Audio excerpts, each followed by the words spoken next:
मनोभीष्टं स्थापितं येन भूतले स्वयं रूपः कदा मह्यं ददाति स्वपदान्ते कंटिन्यूअसली वन्देऽहं श्रीगुरो श्रीयुतपदकमलं श्रीगुरून् वैष्णवांश्च श्रीरूपं सहगण रघुनाथान्वितं तं सजीवम् साद्वैतं सावधूतं परिजनसहितं कृष्णचैतन्यदेवं श्रीराधा कृष्णपादान् सहगणललिता श्रीविशाखान्वितांश्च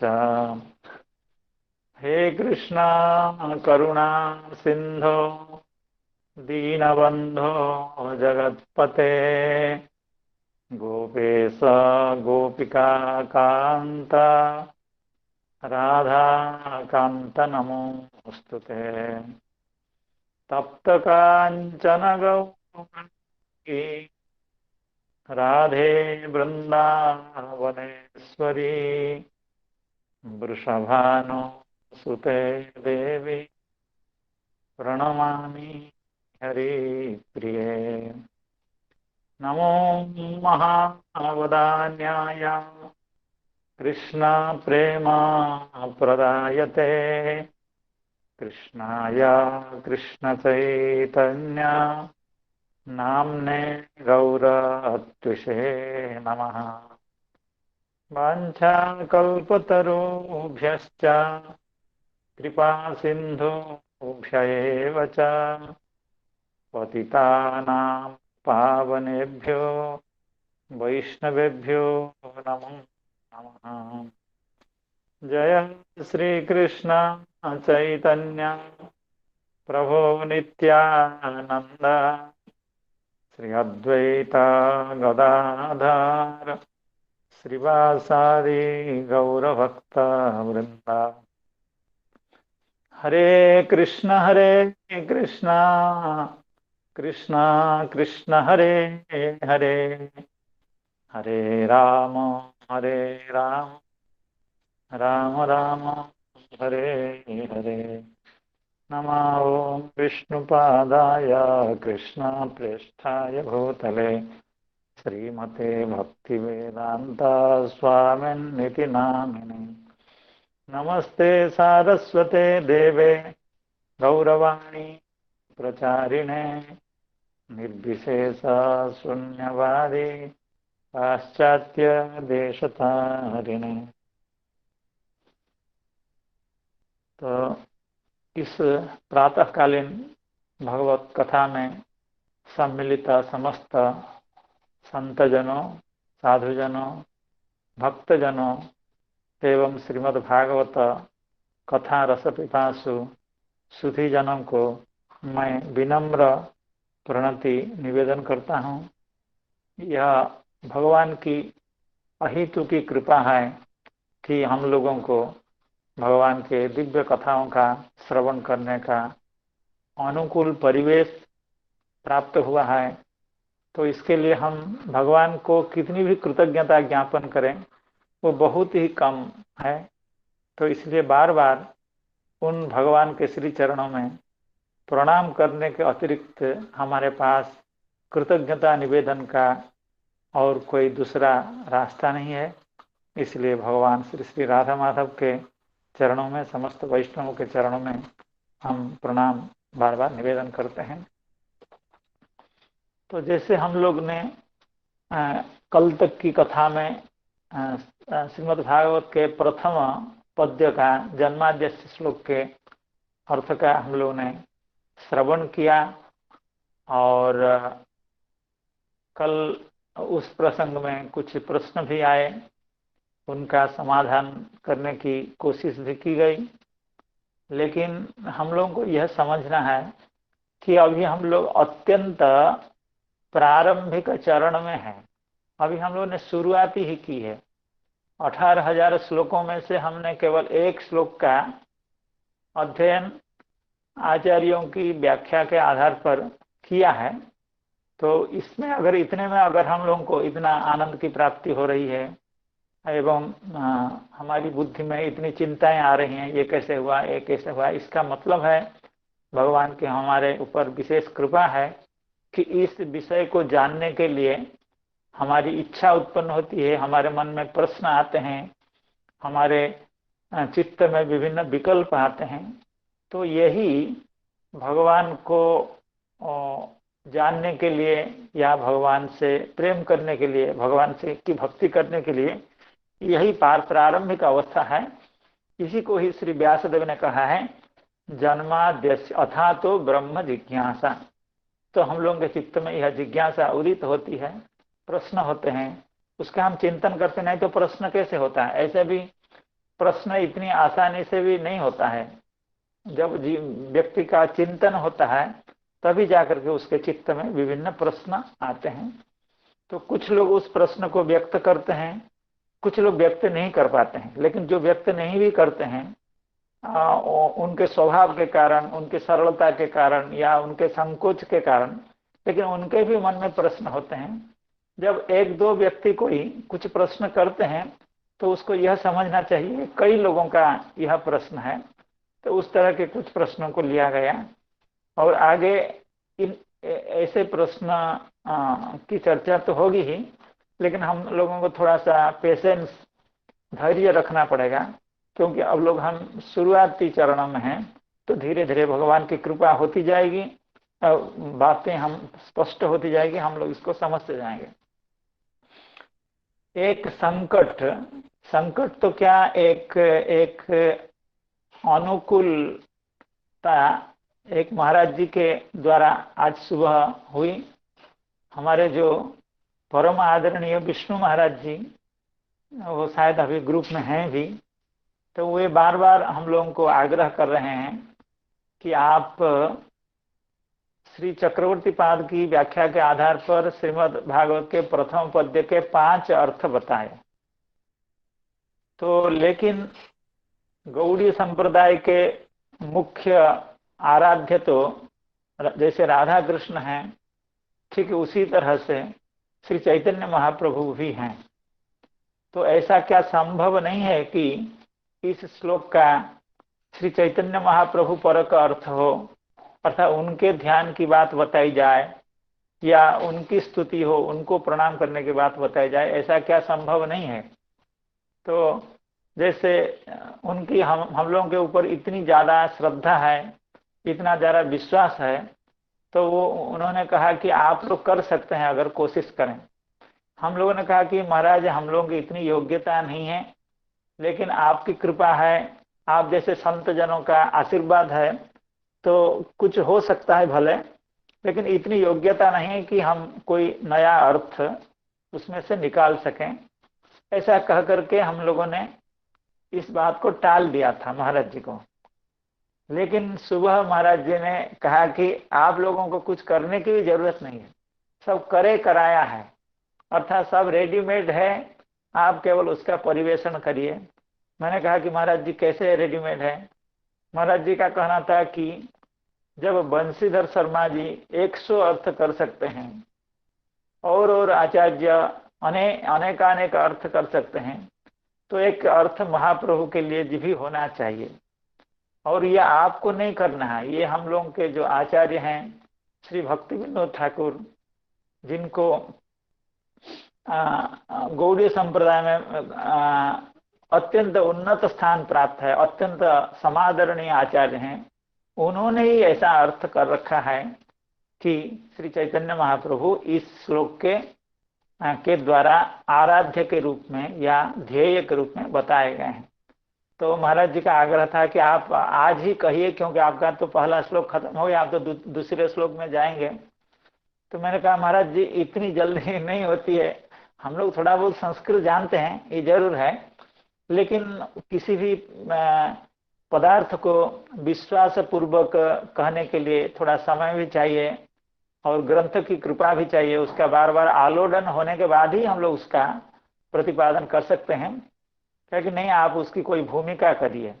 मैंने महाराज जी को बात दी थी, मैं जवाब दिया, मैं कहा था कि हाँ ऐसा मैं करूँगा, लेकिन वो जो अर्थ है, जैसे जन्माद्यस्य यतः, तो आद्यस्य अर्थात भगवान, यतः आद्यस्य जन्म, मैं केवल उसका थोड़ा सा सूत्रपात करके आगे मैं कुछ कहना चाहता हूँ।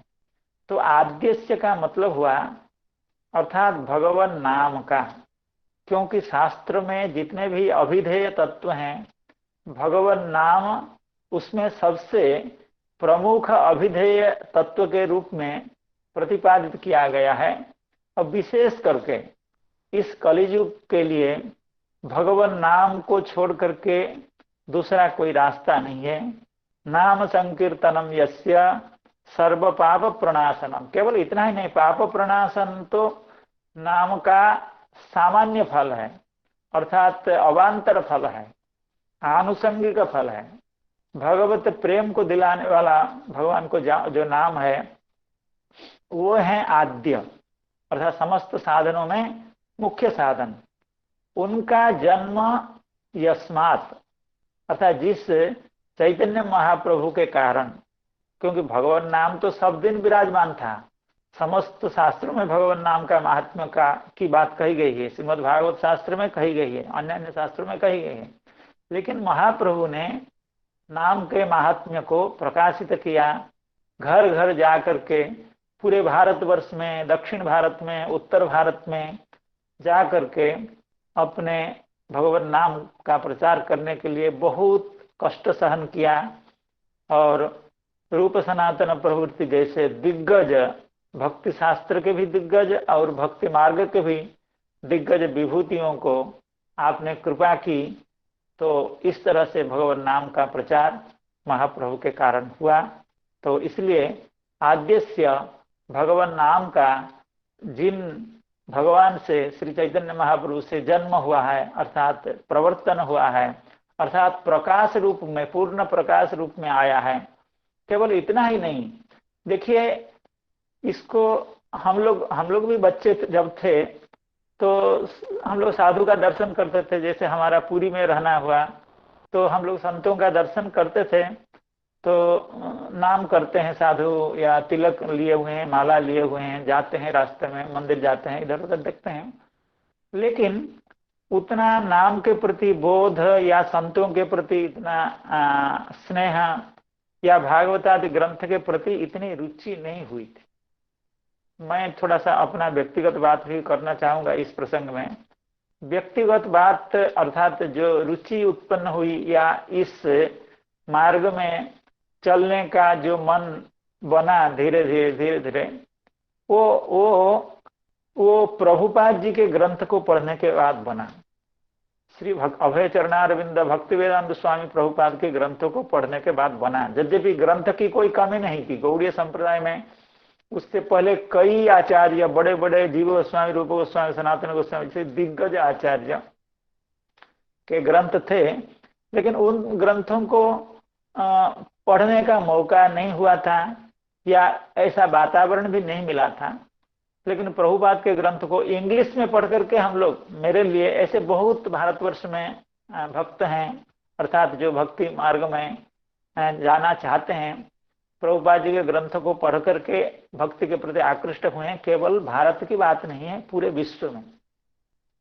अमेरिकन जो मद्य मांस छोड़ करके दूसरा दिन का खाद्य नहीं था, वे आज मुंडित होकर के, मस्तक में तिलक लेकर के, शिखा सूत्र लेकर के जगन्नाथ रथ के सामने हरे कृष्ण कह करके कीर्तन करें, नृत्य करते हैं। तो ये उनका श्रेय है, यह श्रेय उनको जाता है और उनका परिश्रम का फल है, उनके ऊपर भगवान की जो कृपा है उसका फल है। कहने का अभिप्राय यही था कि भगवान नाम तो सब दिन थे, भगवान नाम का महत्व तो सब दिन था, लेकिन जन सामान्य तक पहुंचना, साधारण हमारे जैसे तुच्छ लोग तक पहुंचना, या विदेशों में जो लोग हैं जिनको भारतीय संस्कृति का भी कोई बोध नहीं था, वो सीधे मुंडित और तिलकित होकर के भगवान नाम करना, माला पे नाम करना, ये कोई सामान्य बात नहीं था। तो इसका समस्त श्रेय श्री चैतन्य महाप्रभु को जाता है, अर्थात उनके कारण ये आद्य का अर्थात साधनों में सर्वश्रेष्ठ साधन जो भगवान नाम है उसका प्रकाश जिनसे हुआ तम धीमहि। तो इस तरह का अर्थ बनेगा इस श्लोक का, लेकिन हमको देखने का मौका नहीं मिला। और श्री हरिकृष्ण प्रभु अगर हैं तो थोड़ा सा मैं उनसे निवेदन करूंगा। हरिकृष्ण प्रभु हैं क्या? नहीं है शायद। तो महाराज जी हूँ, शिवराज प्रभु जी मैं हूँ। हाँ, तो हरे कृष्ण देखिए, महाराज जी का एकांत आग्रह है आप इस अर्थ का वर्णन करिए। तो मेरे महाराज लिए जी तो ने, अभी हाँ संभव। हाँ, महाराज जी मुझे तो भी मेरे अभी लिए अभी भेजे हैं वो जो ग्रंथ का जो जेरस कॉपी। हाँ हाँ महाराज जी ने हाँ। मुझे भी अभी अभी 5 मिनट पहले भेजे हैं, तो तो मेरी इसलिए। तो थोड़ा सा श्रवण करें। मेरा विश्वास है जैसे आज की कथा शाम को आपका होना था, लेकिन आपने कृपा करके हमको आज कथा कहने के लिए कहा था। तो मेरी आपसे विनती प्रार्थना है, विनीत प्रार्थना है, उस बंगला ग्रंथ को देख करके शाम तक अगर आप थोड़ा सा तैयार हो पाए तो मेरी मेरी प्रार्थना है आप इस अर्थ का निवेदन शाम को करिए, क्योंकि मुख्य मूलतः आज का क्लास आप ही को जाना था। ये देखिए भगवान के संकल्प से हो रहा है। तो अगर संभव हो तो आप उसका 1-2 घंटे में आप निवेदन हम लोगों को बता दीजिए कि हाँ संभव होगा, या 12 बजे तक, 1 बजे तक, और शाम नहीं को नहीं, इस आप कथा को। आप कह रहे हैं तो महाराज जी कह रहे हैं तो बिल्कुल करेंगे उसको। हाँ हाँ। आपके तो आदेश, महाराज जी का आदेश नहीं शिरोधार्य है, महाराज, इसमें कोई ये ये नहीं हमारी है। प्रार्थना है। तो शाम को आप इस अर्थ का निवेदन करिए। और अगर आज हो करके कल भी चला, परसों भी चला, उसकी कोई चिंता नहीं है।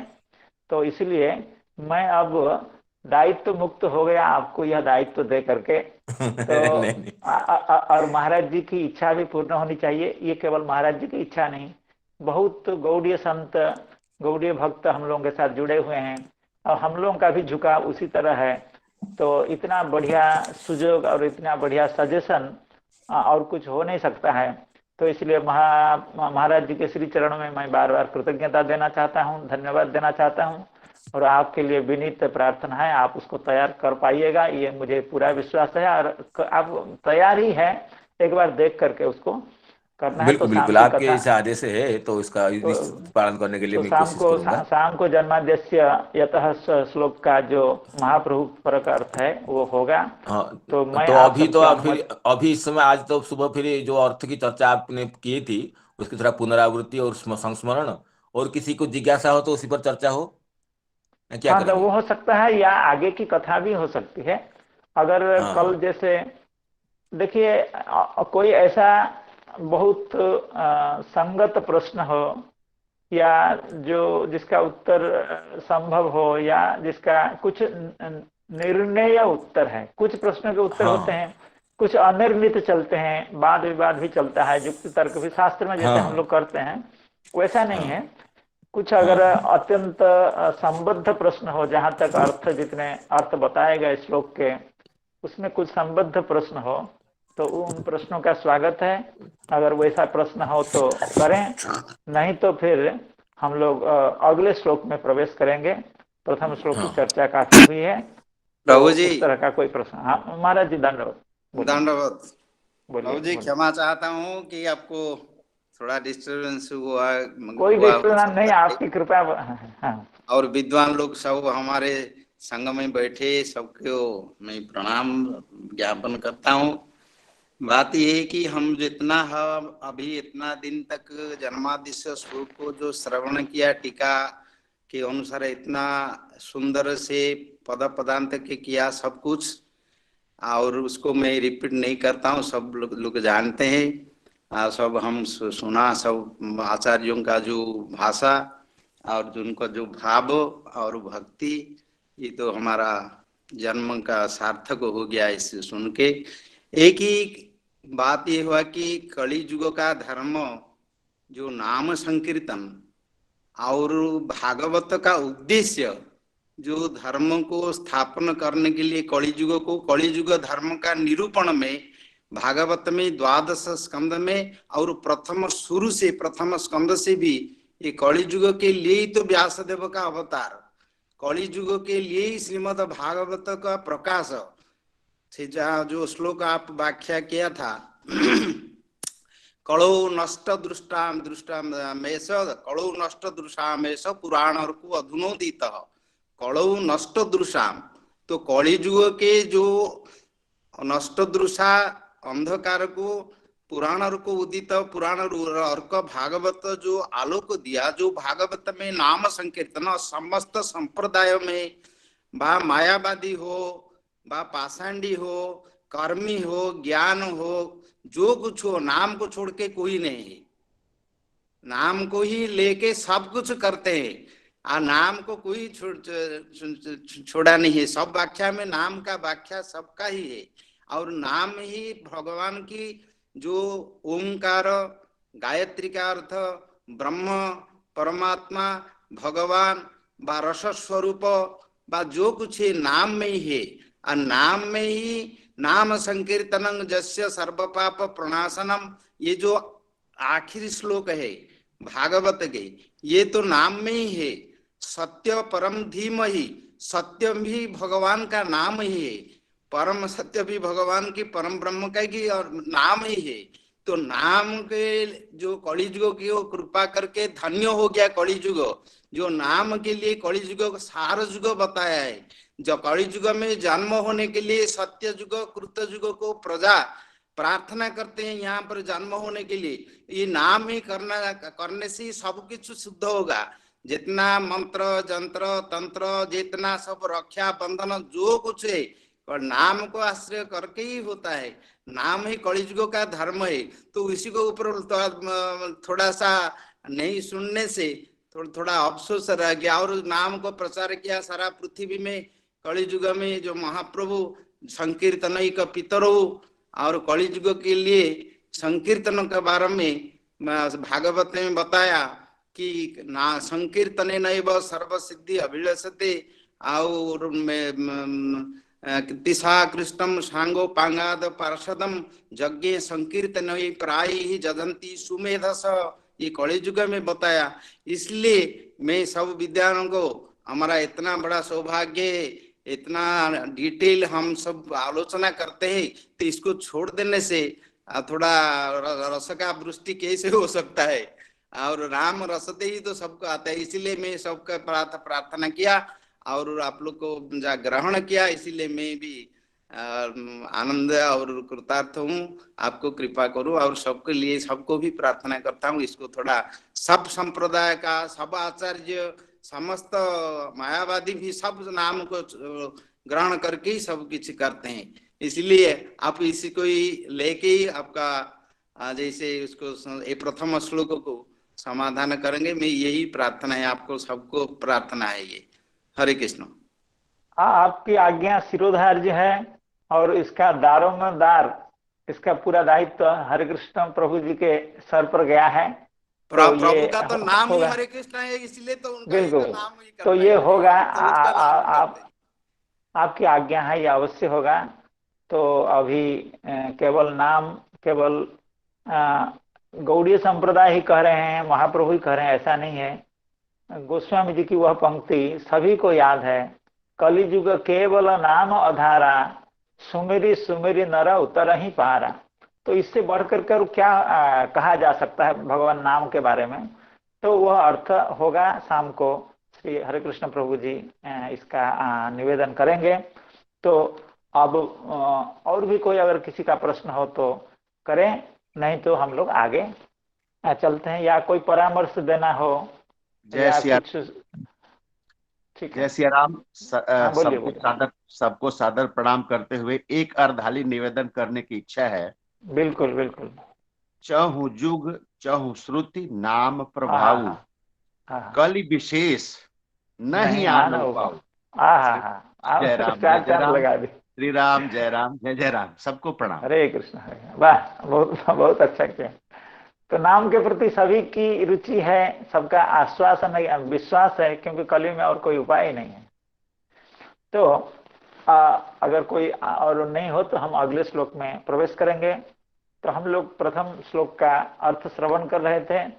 जन्माद्यस्य यतोऽन्वयादितरतश्चार्थे स्वभिज्ञः स्वराट्, तेने ब्रह्म हृदाय आदि कवये मुह्यन्ति यत्सूरयः।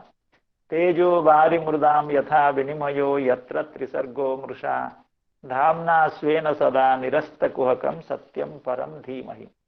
तो यह मंगल श्लोक है। भगवान का ध्यान करने के बाद, भगवान का ध्यान करने की बात कहने के बाद अगले श्लोक में प्रवेश करते हुए श्री सुखदेव गोस्वामी अर्थात श्री व्यासदेव भगवान ग्रंथ के द्वितीय श्लोक के रूप में कह रहे हैं, धर्म प्रोज्झित कैतवोत्र परमो निर्मत्सराणाम सताम वेद्यम वास्तवमत्र वस्तु शिवदम तापत्रयोन्मूलनम श्रीमद्भागवते महामुनिकृते किं वा परैरीश्वरः सद्यो हृद्यवरुध्यतेऽत्र कृतिभिः शुश्रूषुभिस्तत्क्षणात् धर्मः प्रोज्झितकैतवोऽत्र परमो निर्मत्सराणां सताम् वेद्यं वास्तवमत्र वस्तु शिवदं तापत्रयोन्मूलनम् श्रीमद्भागवते महामुनिकृते किं वा परैरीश्वरः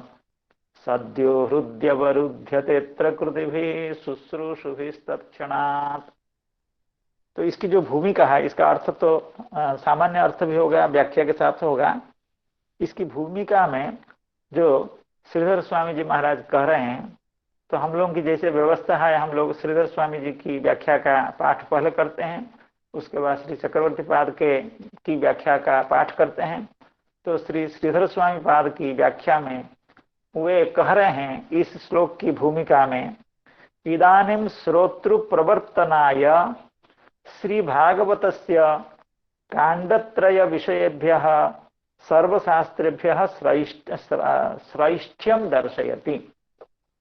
अर्थात इस श्लोक की विषय वस्तु क्या है, यह जो द्वितीय श्लोक है उसका प्रतिपाद्य विषय क्या है, द्वितीय श्लोक में क्या कहा जा रहा है, इस चीज को श्री श्रीधर स्वामी पाद कह रहे हैं। इदानीं श्रोतृ प्रवर्तनाय श्री भागवतस्य कांडत्रय विषयेभ्यः सर्वशास्त्रेभ्यः श्रैष्ठ्यम दर्शयति।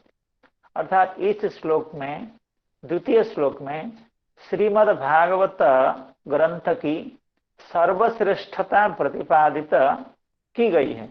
अर्थात हमारे सनातन धर्म में या विश्व इतिहास में या विश्व धार्मिक रचनाओं में श्रीमद् भागवत ग्रंथ सर्वश्रेष्ठ ग्रंथ है, उसकी युक्ति देकर के कह रहे हैं। क्यों? जब तक हमारा यह ग्रंथ कितना मूल्यवान है, इसकी महत्ता क्या है, यह प्रतिपादित न हो, यह नहीं बताया जाए, तो ग्रंथ पढ़ने वालों की उसमें प्रवृत्ति नहीं होती है।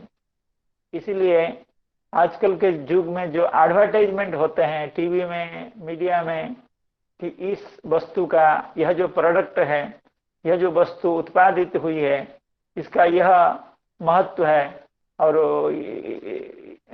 व्यक्ति इसके ऊपर इतना आश्वस्त हो सकते हैं, इसकी यथार्थता, इसका मूल्य या इसकी श्रेष्ठता, ये जब तक नहीं बताया जाता है तो व्यक्ति वस्तु को खरीदने में प्रवृत्त नहीं होते हैं। तो व्यक्तियों को, लोगों को, क्रेताओं को उत्साहित करने के लिए जैसे वस्तु के महात्म्य का कीर्तन होता है, उसी तरह से साधकों को, मनुष्य मात्र को जो आध्यात्मिक जीवन में चलना चाहते हैं, जाना चाहते हैं, उनको प्रोत्साहित करने के लिए इस श्लोक में इस ग्रंथ का, श्रीमद् भागवत ग्रंथ का महात्म्य के बारे में बताया गया है। क्यों? श्रोतृ प्रवर्तनाय, अर्थात श्रोता इसको सुनने की इच्छा करें, उनकी प्रवृत्ति हो, उनका आग्रह हो, वे उत्साहित हों कि हाँ, हमको श्रीमद् भागवत ग्रंथ श्रवण करना चाहिए। तो उनकी प्रवृत्ति को बढ़ाने के लिए श्रीमद् भागवतस्य कांडत्रय विषयेभ्यः सर्वशास्त्रेभ्यः श्रेष्ठम, अर्थात जितने भी शास्त्र हैं भारतवर्ष में, जितने भी शास्त्र प्रणीत हैं या आध्यात्मिक शास्त्र विश्व इतिहास में जितने भी हैं, तो वो शास्त्र कैसे हैं? श्रीधर स्वामी पाद का कहना है कांडत्रय विषयेभ्यः, अर्थात शास्त्रों में वेद से लेकर के वेदानुगामी, वेद को अनुसरण करने वाले जितने शास्त्र हैं उनमें आध्यात्मिकता की 3 बात कही गई है। अर्थात ज्ञान की बात कही गई है, कर्म की बात कही गई है और भक्ति की बात कही गई है। जैसे वेद को 3 भाग में विभक्त किया जाता है। वेद हैं तो 4, ऋक यजु साम अथर्व, लेकिन विषय वस्तु की दृष्टि से वेद को 3 भाग में विभक्त किया गया है। श्री प्रोफेसर रामानुज उपाध्याय प्रभु होंगे तो माफ करेंगे, कुछ वेद के बारे में मैं कुछ अगर अन्यथा कहीं निकल जाए या मुझे मेरी अज्ञता के कारण वेद भगवान के बारे में अगर कुछ त्रुटि हो, आप हमको सुधार लीजिएगा। तो वेद भगवान को विषय वस्तु की दृष्टि से 3 भाग से विभक्त किया गया है कि कर्म कांड, ज्ञान कांड एवं उपासना कांड। अर्थात इसमें कर्म की बात कही गई है। कर्म का मतलब जो यज्ञादि कर्म, अर्थात विभिन्न यज्ञ की बात इसमें कही गई है। स्वर्ग के लिए क्या यज्ञ करना चाहिए, पुत्र प्राप्ति करने के लिए क्या यज्ञ करना चाहिए, गो संपत्ति प्राप्त करने के लिए क्या यज्ञ करना चाहिए, या निष्काम होकर के क्या कर्म करना चाहिए। तो विभिन्न यज्ञ की बात यहाँ कही गई है। तो इसको कहते हैं कि कर्म कांड। और ज्ञान कांड में कहा गया है, ज्ञान कांड में परतत्व का निर्णय करने की कोशिश की गई है। अर्थात इस संसार में जहां हम लोग रह रहे हैं वहां पर सर्वश्रेष्ठ तत्व क्या है, अर्थात जीव को, मनुष्य को किसके पीछे पड़ना चाहिए, अर्थात किसको प्राप्त करने की इच्छा करनी चाहिए, किस किस पदार्थ को प्राप्त करने के लिए उद्यम करना चाहिए, किस पदार्थ के साथ संबंध बनाने के लिए कोशिश करनी चाहिए, और वह पदार्थ क्या है और जो कोशिश कर रहा है उसका स्वरूप क्या है।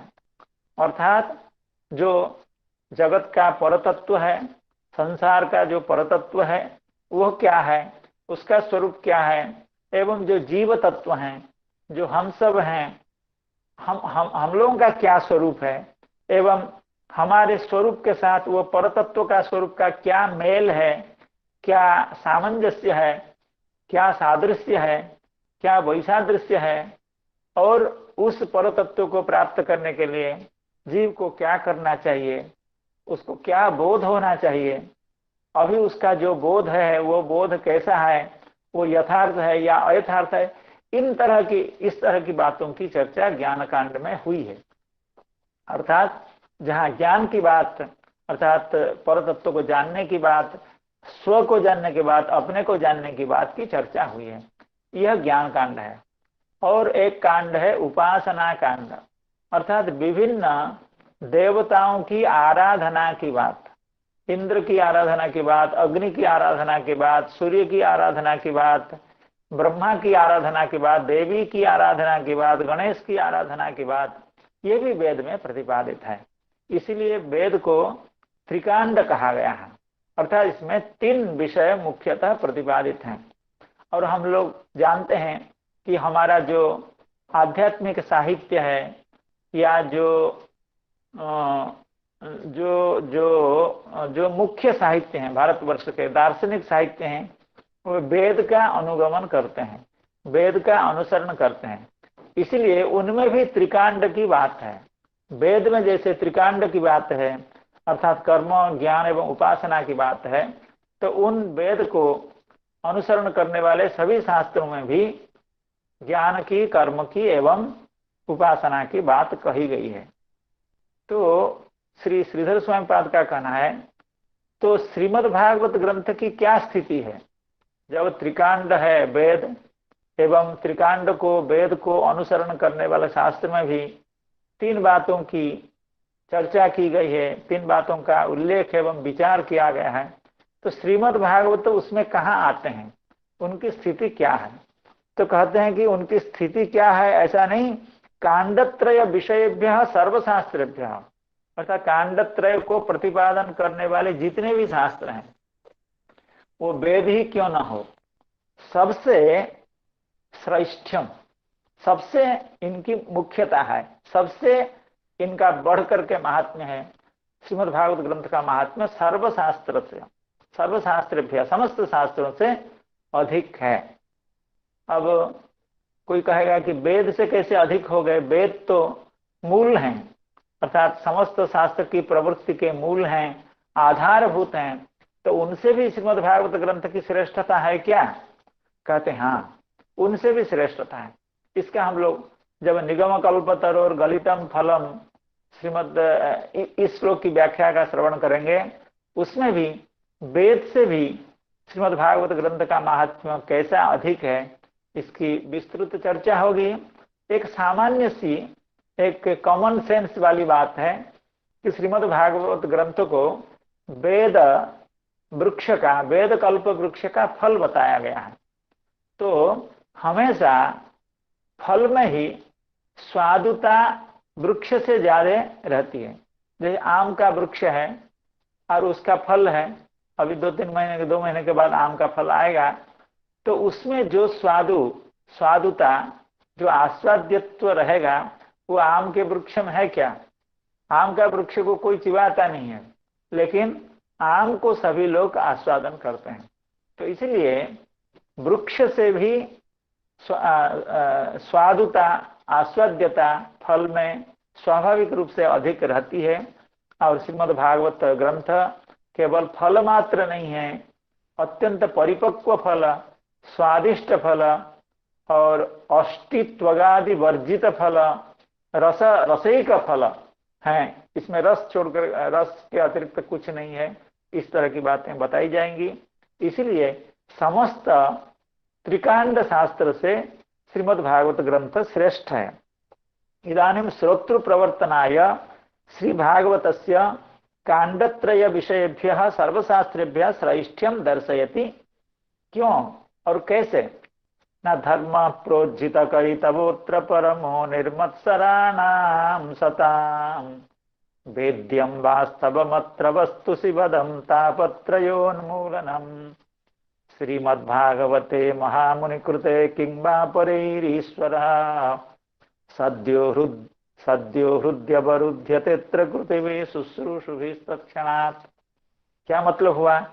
कहते हैं अत्र एक शब्द है, धर्म प्रोज्झित कैतवो अत्र, कैतवः अत्र, अर्थात अत्र श्रीमद्भागवते महामुनिकृते, अर्थात महामुनि कृते श्रीमद्भागवते अत्र, अर्थात जिस ग्रंथ का हम शुभारंभ कर रहे हैं, जिस ग्रंथ का समारंभ किया जा रहा है, उस श्रीमद्भागवत ग्रंथ में, वो ग्रंथ किसके द्वारा प्रणीत है?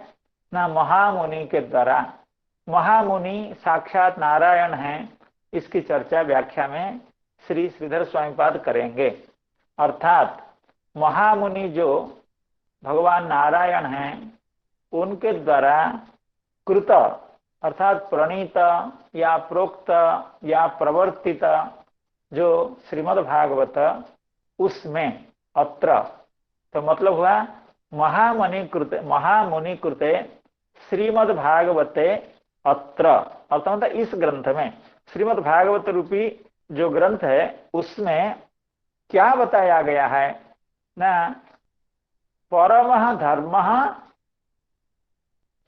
अस्ति, अर्थात इस श्रीमद् भागवत ग्रंथ में परम धर्म की बात कही जा रही है, परम धर्म का प्रतिपादन किया जा रहा है। वो परम धर्म कैसा है? वो इतना परम है, इतना परम है कि उसमें कैतव प्रोज्झित किया गया है, अर्थात कपटता संपूर्ण रूप से दूर फेंक दी गई है, अर्थात स्वार्थपरता या कपटता इस ग्रंथ से निकाल करके दूर दूर तक फेंक दी गई है। अर्थात यहाँ स्वार्थपरता की कोई बात नहीं है, कपटता की कोई बात नहीं है, अर्थात निष्कपट जो धर्म, अर्थात परम जो धर्म, सर्वश्रेष्ठ जो धर्म, जो जीव मात्र का कल्याणकारी धर्म, मनुष्य मात्र का कल्याणकारी धर्म, उस धर्म का प्रतिपादन इस ग्रंथ में किया गया है। तो इसका यह मतलब हुआ कि महामुनि कृते श्रीमद्भागवते अत्र परमः अकैत प्रोज्झित कैतवः धर्मः वर्तते। और क्या है इसमें, ना निर्मत्सराणाम सत्ताम वेद्यम वास्तवम वस्तु अत्र अस्ति। अर्थात यहाँ परम धर्म तो है ही, लेकिन परम धर्म के निरूपण के साथ इस ग्रंथ में वास्तवम वस्तु वेद्यम, अर्थात इस ग्रंथ में वास्तव वस्तु जानने योग्य है, अर्थात वास्तव वस्तु का इसमें प्रतिपादन किया गया है। तो वस्तु कई तरह के हैं संसार में, कोई भी वस्तु आप ले लीजिए तो वो उसको कोई भी पदार्थ आप ले लीजिए उसको भी वस्तु ही कहा जाएगा, लेकिन वास्तव वस्तु क्या है और सर्वश्रेष्ठ वस्तु क्या है उसका प्रतिपादन इसमें किया गया है। अर्थात वास्तवम वस्तु अत्र वेद्यम, और वो वास्तव वस्तु कैसा है ना, शिवद, अर्थात कल्याणकर जो वास्तव वस्तु है, तापत्रय का उन्मूलन जो वास्तव वस्तु है, त्रिताप को आध्यात्मिक आदि ताप को विनष्ट करने वाला जो वास्तव वस्तु है उसका यहाँ पर निरूपण किया गया है। तो प्रोज्झित कैतव धर्म यहाँ बताया गया है।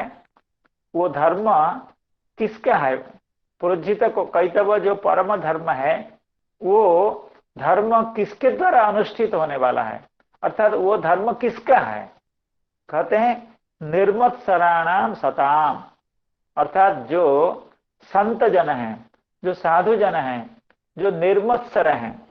निर्मत्सर का मतलब है कि पर के उत्कर्ष को देख करके जो असहन का अनुभव नहीं करते, अर्थात दूसरे के उन्नति में, दूसरे की प्रगति में जो खुश होने वाला है, ऐसे जो निर्मत्सर सज्जन हैं उनके द्वारा अनुष्ठीयमान परम धर्म, कपटता रहित धर्म इस श्रीमद् भागवत ग्रंथ में प्रतिपादित किया गया है। एक बात यह है, और दूसरी बात है इसमें वास्तव वस्तु का निरूपण किया गया है।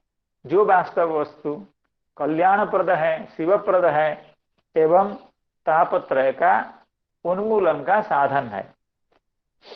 और तीसरी बात है, इस ग्रंथ का अध्ययन करने से फल क्या होता है, कहते हैं ईश्वर सद्य हृदय अवरुध्यते। इस ग्रंथ का अध्ययन करने से ईश्वर अर्थात भगवान, सद्य अर्थात तत्क्षणात्, हृदय अवरुध्यते अर्थात हृदय में बंध जाते हैं। अर्थात इस ग्रंथ का अध्ययन करने से मनुष्य भगवान को अपने हृदय में धारण कर सकता है। धारण की बात क्या है, भगवान अवरुद्ध हो जाते हैं, भगवान निकलना चाहे तो भी निकल नहीं पाते हैं। ऐसे भगवान हृदय में आते नहीं हैं, लेकिन इस ग्रंथ का अगर अध्ययन किया जाए तो भगवान ऐसा आते हैं हृदय में कि वहां से कभी निकलते भी नहीं है। वो कब आते हैं ना, सद्य आते हैं। श्रीमद् भागवत ग्रंथ के श्रवण करने मात्र से ही भगवान हृदय में अवरुद्ध हो जाते हैं। सद्यो हृदयवरुध्यतेत्र कृतिभिः शुश्रूषुभिस्तत्क्षणात्, अर्थात जो शुश्रूषु है, चक्रवर्ती पाद तो बहुत सुंदर व्याख्या इसकी की है। केवल शुश्रूषु, केवल श्रवण की जिसकी इच्छा हो और जो श्रवण करता हो और जो श्रवण कर चुका हो, जो श्रवण करके उसका मनन करता हो और श्रवण करके मनन करके जो दूसरों को श्रवण कराता हो, उसके हृदय में भगवान बंध जाएं, अचल होकर के रुक जाएं, ये कोई आश्चर्य की बात नहीं है। क्योंकि शुश्रूषु भी श्रीमद् भागवत ग्रंथ के कथाओं को श्रवण करने की इच्छा करने मात्र से ही भगवान हृदय में अवरुद्ध हो जाते हैं। तो यह तो सामान्य अर्थ हुआ, धर्म प्रोज्झित कैतवोत्र परमो निर्मत्सराणाम सताम वेद्यम वास्तवमत्र वस्तु शिवदम तापत्रयोन्मूलनम श्रीमद्भागवते महामुनिकृते किंवा परैरीश्वरः सद्यो हृद्यवरुध्यतेत्र कृतिभिः शुश्रूषुभिः तत्क्षणात्। तो इसकी जो श्रीधर स्वामी पाद की व्याख्या है उसके आधार पे हम लोग अध्ययन करेंगे। इदानीं श्रोतृ प्रवर्तनाय श्री भागवतस्य कांडत्रय विषयेभ्यः सर्वशास्त्रेभ्यः श्रेष्ठ्यम दर्शयति। अर्थात यह ग्रंथ अन्यान्य समस्त कांडत्रय को प्रतिपादन करने वाले शास्त्रों से इसकी प्रधानता है, इसकी मुख्यता है, इसकी आदरणीयता अर्थात इसका महत्व ज्यादा है। कैसे ना धर्म, तो अत्र शब्द जो श्लोक में है धर्म प्रोज्झित कैतवोत्र, इस अर्थ अत्र शब्द की व्याख्या करते हुए श्री श्रीधर स्वामी पाद कह रहे हैं अत्र श्रीमती सुंदरे भागवते, अर्थात श्रीमद् भागवत को ऐसे रहने नहीं देना चाहते हैं। श्रीमद् भागवत अर्थात श्री व्यासदेव प्रणीते इतना कह करके नहीं छोड़ते हैं, कह रहे हैं अत्र श्रीमती सुंदरे भागवते, यह श्रीमद् भागवत ग्रंथ श्रीमान है अर्थात समस्त श्री से युक्त है। श्री शब्द के जितने भी अर्थ हैं समस्त अर्थ युक्त अर्थात समस्त कल्याण युक्त जो श्रीमद् भागवत ग्रंथ है। तो श्रीमती, और कैसे अत्र श्रीमती सुंदरे, अर्थात भगवान श्याम सुंदर परम सुंदर हैं और श्याम सुंदर का प्रतिरूप है श्रीमद् भागवत, साक्षात श्री श्याम सुंदर ही है श्रीमद् भागवत, इसलिए श्याम सुंदर जैसे परम सुंदर हैं उसी तरह से यह जो भी ग्रंथ है श्रीमद् भागवत ग्रंथ है ये भी परम सुंदर है। तो श्रीमती सुंदरे भागवते परमः धर्मः निरूप्यते, इस ग्रंथ में परम धर्म का निरूपण किया जा रहा है, किया गया है। वो परम धर्म क्या है अर्थात जिस धर्म का इसमें निरूपण किया गया है वो क्यों परम धर्म, आप ऐसा क्यों कह रहे हैं कि इस ग्रंथ में निरूपित जो धर्म है वह परम धर्म है, निरूपणीय जो धर्म है वो परम धर्म है, ऐसा आप क्यों कह रहे हैं? परमत्वे हेतु, अर्थात इस धर्म के परम होने में कुछ कारण भी है, ऐसे नहीं। क्यों? प्रकर्षेण उज्जितम कैतवम फलाभिसंधि लक्षणम कपटम यस्मिन् सह। तो यहाँ जो धर्म है, यहाँ इस ग्रंथ में प्रतिपाद्य जो धर्म है वो परम धर्म इसलिए है क्योंकि ये प्रोज्झित कैतव धर्म है।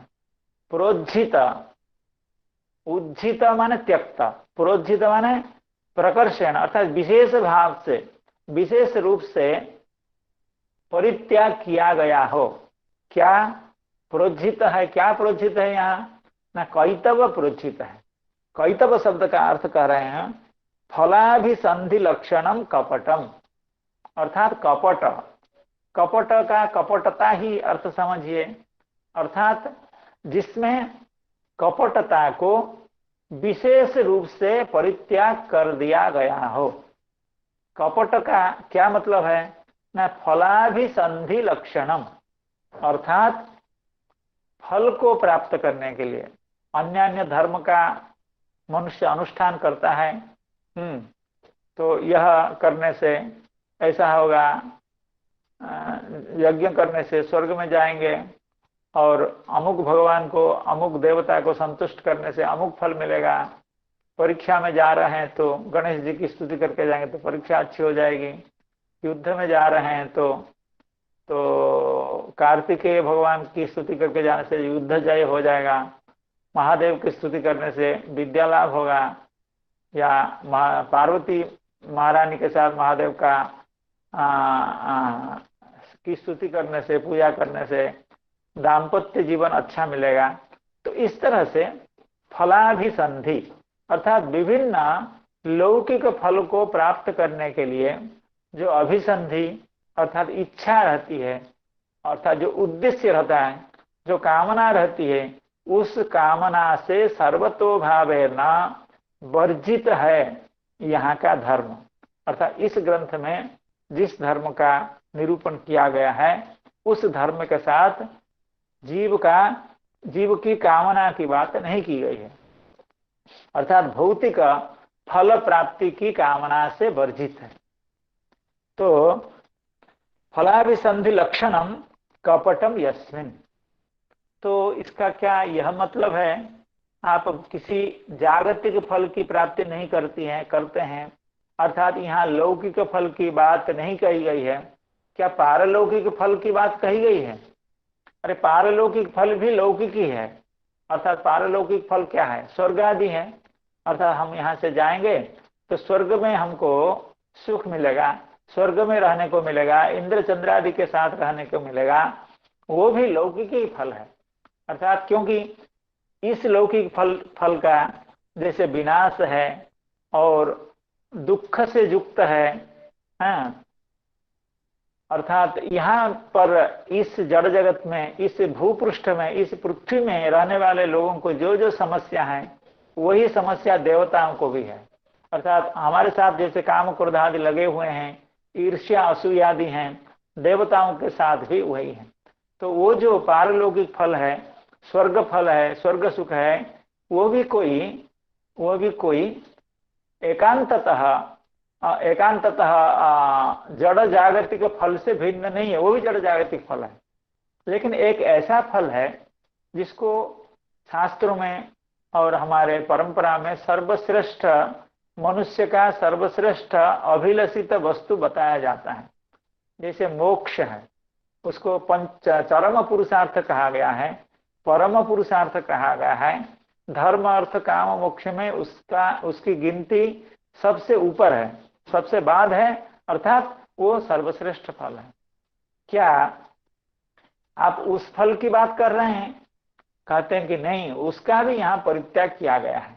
यहाँ न भौतिक फल की बात की गई है, यहाँ न स्वर्गीय फल की बात कही गई है, और यहाँ न जो सर्वश्रेष्ठ फल के रूप में, चतुर्थ पुरुषार्थ के रूप में, परम पुरुषार्थ के रूप में मोक्ष की बात कही गई है, उस फल की भी कामना का यहाँ परित्याग किया गया है। वो कैसे पता चलता है? कहते हैं कि प्रोज्झित में जो प्र शब्द है, उज्झित कहने से भी काम चलता, प्र शब्द दे करके श्री व्यासदेव भगवान कहना चाहते हैं, इसमें धर्म का, कैतव धर्म का संपूर्ण भावेन, संपूर्ण रूपेण परित्याग किया गया है। तो वो चाहे भला मुक्ति ही क्यों न हो, इसलिए कहते हैं प्रशब्देन मोक्षाभिसंधिरपि निरस्तः, अर्थात जैसे अन्यान्य फलाभिसंधि का निरसन किया गया है, अन्यान्य फलाभिसंधि का यहाँ वर्जन किया गया है इस धर्म में, श्रीमद् भागवत प्रतिपादित धर्म में जैसे अन्यान्य भौतिक फलों का, जागतिक फलों का वर्जन किया गया है, उसी तरह से मोक्ष रूपी जो सर्वश्रेष्ठ फल है, मनुष्य जीवन का जो सर्वश्रेष्ठ प्राप्य वस्तु के रूप में बताया जाता है, उसका भी वर्जन किया गया है। इसलिए प्रशब्द से यही अर्थ ज्ञापित होता है, प्रशब्देन मोक्षाभिसंधिरपि निरस्तः, अर्थात तो फिर किस धर्म की आप बात कर रहे हैं? श्रीमद् भागवत में आप कह रहे हैं यहाँ ना मोक्ष की बात है, ना स्वर्ग की बात है, ना भौतिक जगत की बात है, अर्थात इस पार्थिव जगत की भी कोई बात है, तो फिर कौन सा ऐसा धर्म है जिसका निरूपण श्रीमद् भागवत में किया गया है? उसके उत्तर में श्री श्रीधर स्वामी पाद कह रहे हैं, केवलम ईश्वर आराधन लक्षणों धर्मो निरूप्यते इति, अर्थात इसमें सिर्फ भगवान की आराधना की बात की गई है, अर्थात भगवत भजन की बात की गई है, भगवान की सेवा की बात कही गई है, भगवान की शुश्रूषा की बात कही गई है, भगवान को संतुष्ट करने के लिए, भगवान को प्रीत करने के लिए जो धर्म अनुष्ठित किया जाता है उसी की बात यहाँ कही गई है। न यहाँ धरती के किसी फल की बात कही गई है, न स्वर्गीय किसी उपलब्धि की बात कही गई है, न यहाँ मोक्ष की भी बात कही गई है। केवलम ईश्वर आराधन लक्षण धर्म, ईश्वर आराधना ही धर्म है, अर्थात भगवत सेवा ही परम धर्म है, और उसी धर्म की चर्चा, उसी धर्म का निर्देश, उसी धर्म का निरूपण इस श्रीमद् भागवत ग्रंथ में किया गया है। धर्मो निरूप्यते इति अधिकारितोपि धर्मस्य परमत्वम आह निर्मत्सराणाम। अर्थात यह जो धर्म है, ईश्वर आराधना लक्षण जो धर्म है, वह परम धर्म है और वह प्रोज्झित कैतव धर्म है, क्योंकि इस धर्म में मोक्षादि की बात नहीं है। केवल इतनी ही बात नहीं है, इस धर्म का अनुष्ठान करने का अधिकारी कौन है।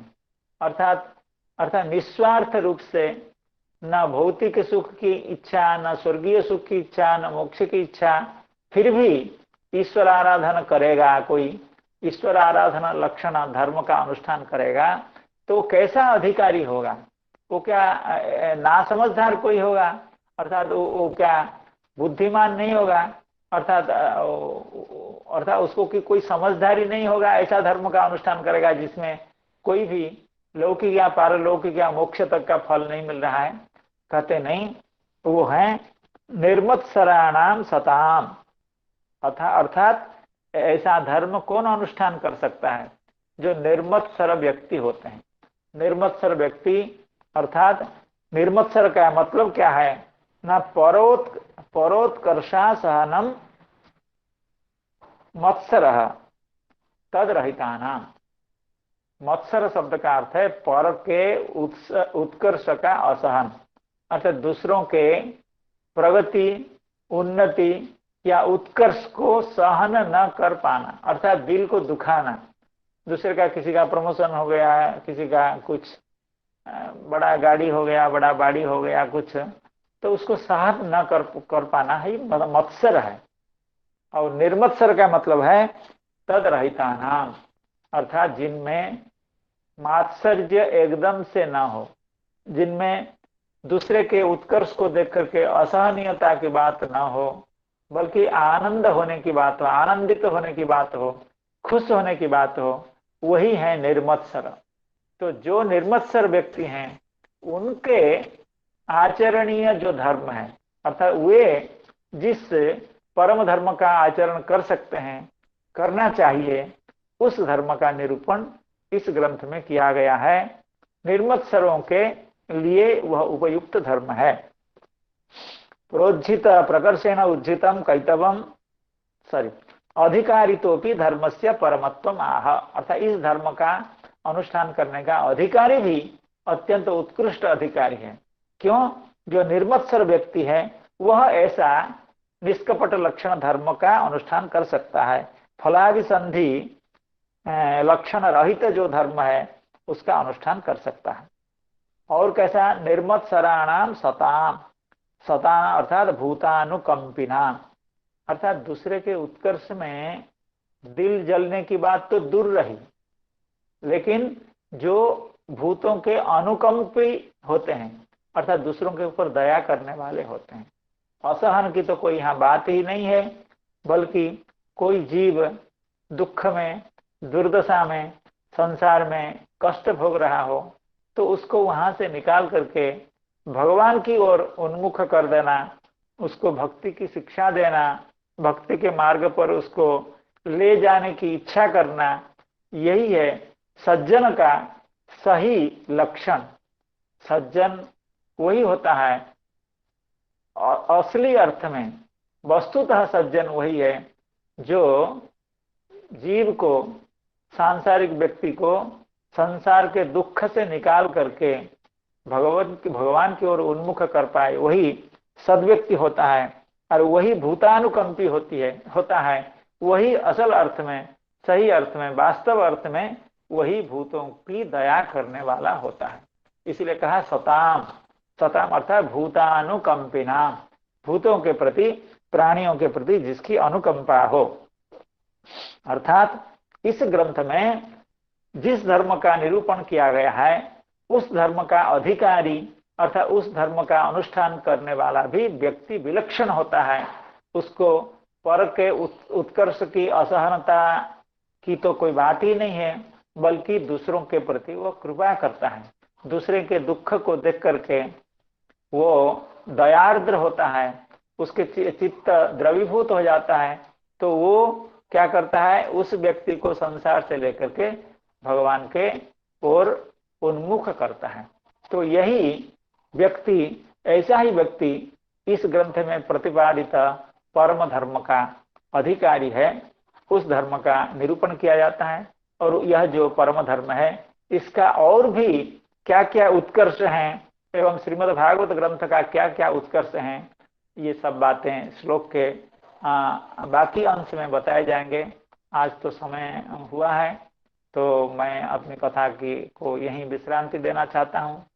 तो आप सब सज्जनों के साथ, आप सब भागवत कथा रसपिपासु भक्तजनों के साथ बैठ करके भगवान की कथा, श्रीमद् भागवत की कथा एवं साधु संग प्राप्त करने का दिव्य अवसर प्राप्त होता है। इसलिए मैं सभी के चरणों में अपनी प्रणतांजलि एवं प्रणिपात निवेदन करके आज की कथा का विश्राम करना चाहता हूँ। हरे कृष्णा कृष्ण कृष्ण हरे हरे, हरे राम राम राम हरे हरे।